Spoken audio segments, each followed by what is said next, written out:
Welcome back to BLOCKTV. Now, in the crypto sphere, there's a lot of hacks, scams, frauds, just a lot of bad players, you name it. And there's a good need for security. And one of those top security companies has to be CipherTrace. And we're joined today by their CEO, Dave Jevans. Dave, thank you so much for joining us. It's a pleasure to be with you today. All right, so your company actually recently released their report on crypto crime in 2019. Losses added up to 4.5 billion. But what your report found was that actually, hacks actually went down. What is the reasoning behind that? Well, there's been a lot of insider theft. So people who work at exchanges stealing everyone's money, people either dying or faking their death. That's been the broadest set, as well as a lot of Ponzi schemes. I think the good news here from the report is that the general state of the industry is getting better. It's more secure to use exchanges than it ever has been. I still think you should think about managing your own cryptographic keys, but exchanges are learning how to manage cold storage, not keep everything in a hot wallet. As we saw in 2018, we saw people lose 500 million in one hack. Last year, it's been a lot better. Mm-hmm. Now, you mentioned that it might make sense for people to own their own or hold their own crypto keys. But there has been SIM swapping has been actually quite prevalent. Many people have fallen victims of SIM swapping, both in America and abroad. What have you seen in regards to SIM swapping, and what can people do to protect themselves against something like that? Yeah, so SIM swapping is typically when people are trying to break into an online account of yours. So let's say you hold money at a wallet or an exchange, and you're using two-factor authentication, meaning you enter your password and you have to type in a code from your phone, which is sent to you through a text message. So that's what's happening there. It's not really about people trying to break into a wallet you hold on your computer or a hardware wallet like a Treasure or a Ledger. Now, what you can do about it, and what you should do, is set strong passwords at your phone company. So whoever is your cell phone provider, make sure there's a password on that, so that people can't just call in and say, hey, I lost my phone, and migrate and do a SIM swap around. Mm-hmm. Now, like we mentioned before, like these hacks actually went down, but what has gone up in value this year is losses stemming from fraud as well as misappropriation of funds. They jumped 533% to $4.1 billion. And according to your company's research, the typical top 10 U.S. bank unknowingly facilitated approximately $2 billion in illicit cryptocurrency transactions just in 2019. Now, how liable are these top banks? They usually don't deal with cryptocurrencies directly, but as a result of these illicit funds being transferred around, how liable are they for these transactions? Well, they're going to get a lot more liable shortly. We're seeing regulation being put in place that will require banks to understand how much crypto they're processing, even if they don't directly bank a crypto company.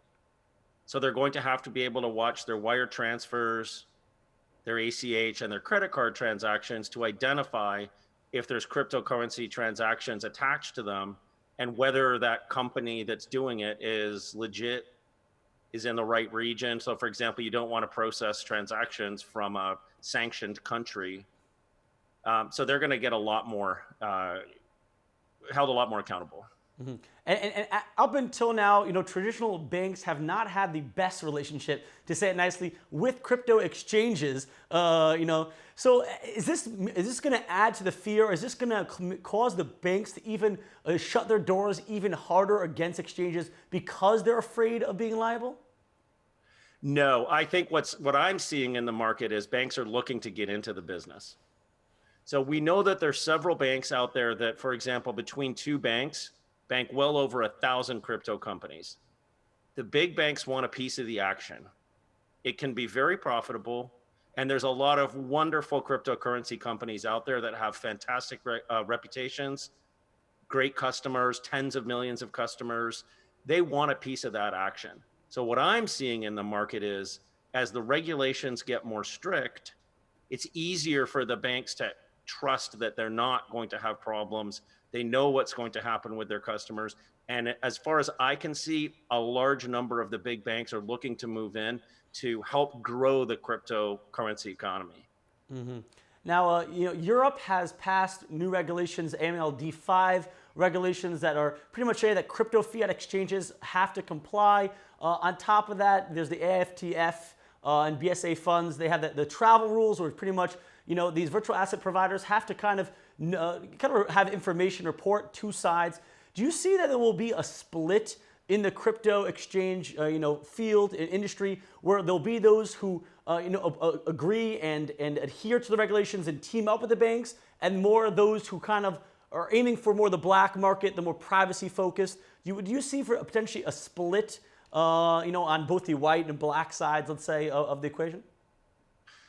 Well, I was in Paris last week, and we were one of the only private companies invited to meet with the Financial Action Task Force, the FATF. These are the folks that set the rules globally for the banks and money service providers, and now for crypto exchanges, around anti-money laundering and counter-terrorist financing. I think that most exchanges are going to want to comply. They're going to have to comply. Or they're going to face fines in most countries within the next 18 months.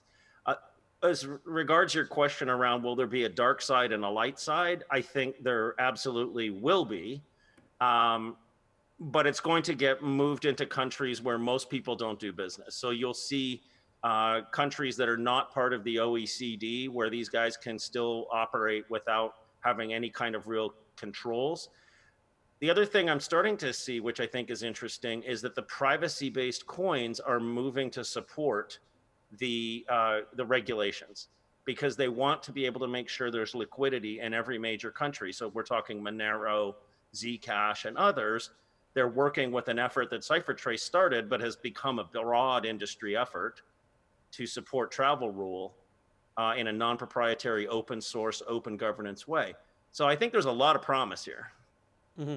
Now, you mentioned that you actually were invited to speak with the FATF, and I'm sure you deal with government regulators a lot. Now, when we hear the government, especially the U.S. government, speak about cryptocurrencies, potential CBDCs, they often paint a not rosy picture about cryptocurrencies. They often make it seem like cryptocurrencies is the money for criminals.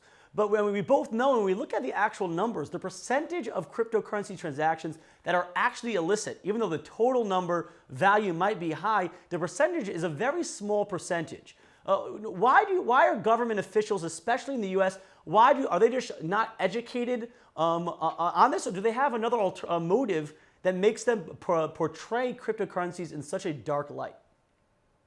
They're just not educated. The majority of cryptocurrency is used by legitimate investors, by people trying to buy and sell things, by people moving money around the world.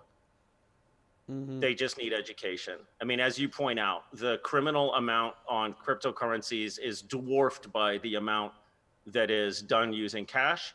And by the way, using traditional wire transfers, people have laundered hundreds of billions a year. So they just need to get educated about it. Now, my sense from the Paris meeting, where all major countries were represented, was there's no desire to stop this. This is viewed as a very innovative technology area. It's viewed as an important area. And they are trying to put banking rules on it, because that's what they know how to do. But I didn't get any sense that anyone wants to stop cryptocurrencies. And I think central bank digital currencies, in my opinion, everyone's going to have to do one at some point.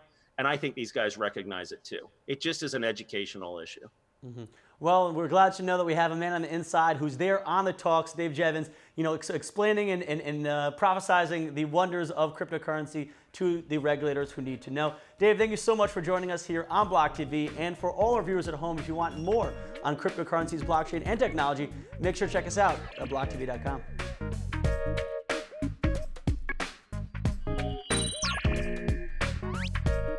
For more news and updates, follow us on Twitter